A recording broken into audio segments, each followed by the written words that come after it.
جب ماہ صیام رمضان المبارک جلوہ گر ہوتا ہے، جنت کے 8 دروازے کھول دیے جاتے ہیں، جہنم کے دروازے بند کر دیے جاتے ہیں اور شیاطین جکڑ دیے جاتے ہیں۔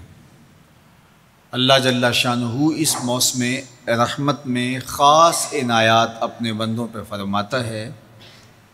ایک نفل ادا کرنے سے فرض ادا کرنے کا ثواب ملتا ہے اور ایک فرض ادا کرنے سے 70 فرائض ادا کرنے کا ثواب ملتا ہے۔ اسی طرح راہ خدا میں 1 روپیہ دو گے تو 70 روپے خرچ کرنے کا ثواب ملے گا۔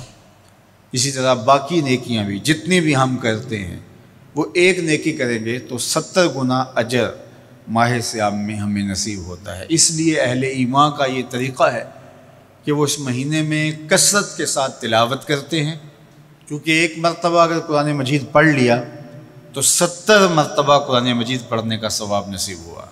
ماہ صیام میں چونکہ شیطان بندھا ہوا ہوتا ہے، تو ہم اپنے آپ کو نیکی کی طرف اگر لانا چاہیں تو اتنی رکاوٹیں نہیں ہوتی جتنی عام دنوں میں ہوتی ہیں، لیکن اس کے باوجود بہت سارے لوگ ہیں جو رات کو بڑا پکا ارادہ کر کے سوتے ہیں کہ میں صبح وقت پہ اٹھوں گا اور نوافل بھی پڑھوں گا اور نماز بھی ادا کروں گا، لیکن جب صبح ہوتی ہے تو انہیں یا تو جاگ نہیں آتی یا نیند سے بیدار ہو جاتے ہیں، بستر سے اٹھا نہیں جاتا۔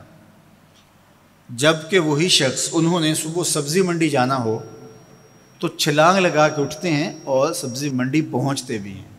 سستی، طبیعت کا کسل نہیں ہوتا۔ عمومی طور پہ ہم اپنے آپ کو بیمار تصور کر لیتے ہیں اور سستی اور کسل کا نام دے کر کے، بہانہ دے کر کے ہم کہتے ہیں کہ بس کیا کریں، ہم کو ارادہ کرتے ہیں روز لیکن ہم سے اٹھا نہیں جاتا، بس طبیعت اس طرح کی ہے، کسل ہے، سستی ہے۔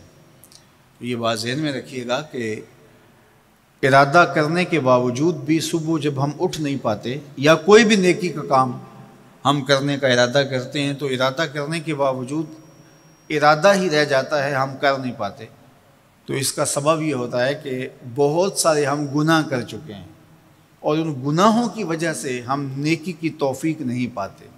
حضرت حسن بصری رضی اللہ تعالی عنہ نے یہی وجہ اس کی بیان فرمائی ہے۔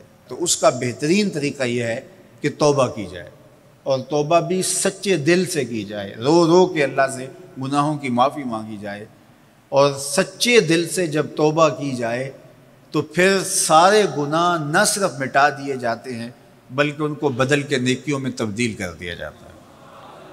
تو ماہ صیام کے اندر پختہ عزم کریں اور اس عزم کو عمل کی شکل دینے کے لیے سچی توبہ کریں کہ ہمارا یہ رمضان اس طرح سے گزرے، یہ مہینہ اس طرح سے بسر ہو کہ ہم اس مہینے میں اللہ تعالیٰ کی قربت حاصل کر لیں، ہم گناہوں سے پاک ہو جائیں اور ہم جو ثمرات ہیں، جو فوائد ہیں اس مہینے کے، وہ ہم سمیٹ سکیں۔ تو یہ وہ مہینہ ہے جس کے انتظار میں میرے اور آپ کے آقا و مولا اپنی آنکھیں لگائے ہوتے تھے اور دن گن گن کے وقت گزارتے تھے کہ ماہ صیام آ رہا ہے۔ تو اس مہینے کا عزت کے ساتھ، تکریم کے ساتھ، اعزاز کے ساتھ استقبال کرو اور اس کو پلکوں پہ بٹھاؤ، اس کو دل پہ بٹھاؤ۔ اس مہینے کی تکریم یہ ہے کہ اس میں ہر برا کام چھوڑ دیا جائے۔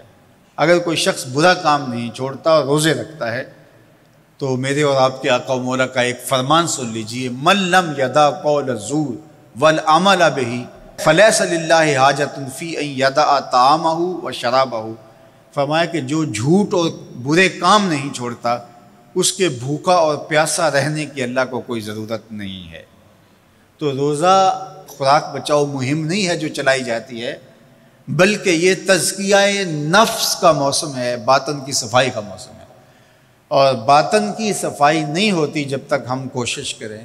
آپ کے بدن پہ بہت ساری میل چڑھی ہوئی ہے اور جمی ہوئی ہے بدن کے ایک ایک عضو پہ میل، تو آپ پانی میں چھلانگ لگا کے باہر بھی آ جاتے ہیں تو میل نہیں اترتی، چلو کچھ نہ کچھ فرق تو ضرور پڑ جاتا ہے، لیکن میل نہیں اترے گی۔ میل کب اترے گی؟ جب آپ اپنے بدن کو مل مل کے اس کے اوپر صابون لگا کر کے اچھی طرح سے اس کو جب اتاریں گے محنت کوشش سے، تو پھر آپ کا بدن مہک جائے گا، ہلکا پھلکا ہو جائے گا، میل اتر جائے گی۔ یہ موسم رحمت ہے، اللہ کی رحمتوں کا می برسے گا، اس سے کچھ نہ کچھ فائدہ تو ہوگا ہی، لیکن حقیقی فائدہ وہی حاصل کرے گا جو اپنے گناہوں کو مل مل کے دھوئے گا اور اپنے آپ کو صاف کرنے کی کوشش کرے گا۔ تو اپنے من کے میل اتارنے ہیں، اپنے باطن کے میل اتارنے ہیں، اپنے اعمال کی درستگی کی کوشش کرنی ہے۔ صلاۃ التراویح مسجد میں نہیں آ سکتے تو گھروں میں پڑھ لیجئے، جس طرح بڑی عمر والے لوگوں کو، بیمار لوگوں کو کہا گیا کہ آپ گھروں میں پڑھ لیں، بچوں کو کہا گیا، لیکن چھوڑیے گا نا۔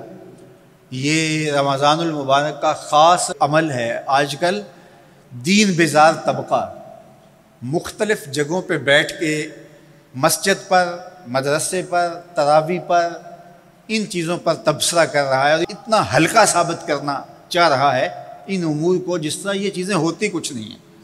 جبکہ ماہ صیام کے قیام پر میرے اور آپ کے آقا مولا نے بشارت دیتے ہوئے فرمایا، من قام رمضان ایمانا و احتسابا غفر لہ ما تقدم من ذنبہ، جس نے رمضان المبارک کی راتوں میں قیام کیا ایمان اور محاسبہ نفس کے ساتھ، اللہ اس کے پچھلے سارے گناہ معاف فرما دیتا ہے۔ تو یہ بہت بڑی دولت ہے، تو اس دولت کو ضرور سمیٹیے گا، ضرور حاصل کیجئے گا، من کی ستھرائی، عفت اور پاکیزگی کا سامان کیجئے گا۔